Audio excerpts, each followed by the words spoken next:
আসসালামু আলাইকুম everyone, welcome to my page candy floss delight. আশা করি আপনারা ভালো আছেন। আল্লাহর রহমতে আমিও ভালো আছি।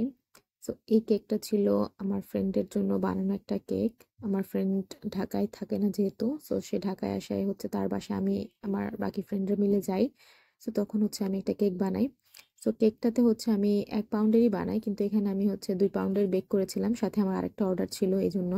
তো এটা আমি একসাথে অর্ডারটা ফিল আপ করে ফেলি।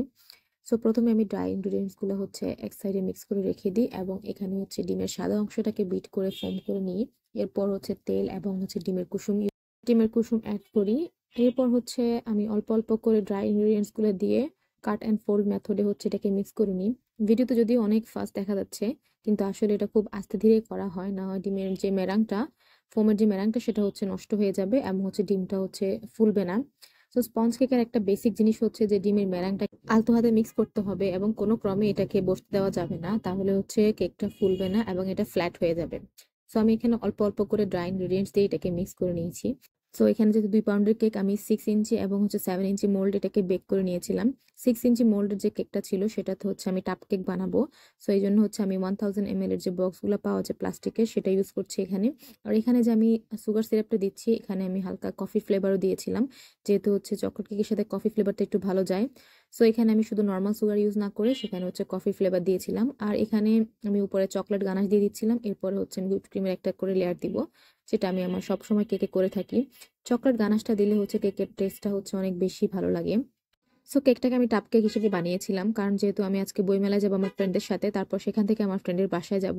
সো অনেকটা সময় হচ্ছে কেকটা বাইরে থাকবে।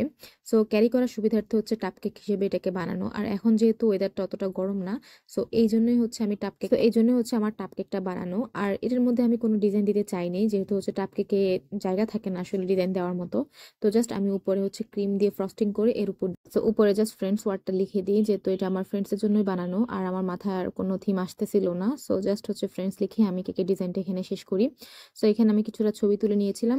সো এরপর হচ্ছে আমি বইমেলায় চলে যাই। আর বইমেলায় যাওয়ার জন্য এখানে সুবিধাজনক হচ্ছে মেট্রো রেল, যেহেতু মেট্রো রেলটা আমার বাসার কাছেই, সো আমার জন্য খুব কনভিনিয়েন্ট হয়। বাট ওই দিন অনেক ভিড় ছিল। যাই হোক, আমাদের বইমেলায় যেতে যেতে প্রায় সন্ধ্যায় হয়ে যায়, 5টার মতো বেজে যায়। আমরা কিছুটা ছবি টবি তুলে বইমেলার কিছুটা স্টল ঘুরে এরপর হচ্ছে আমরা আমাদের ফ্রেন্ডের বাসায় যাই। সো এটা ছিল ছোট্ট একটা ভিডিও আমার আজকের ঘোরাঘুরির। আশা করি আপনাদের ভালো লেগেছে। ভালো লেগে থাকলে ভিডিওটাতে লাইক, শেয়ার এবং সাবস্ক্রাইব করে দিবেন। আল্লাহ হাফেজ।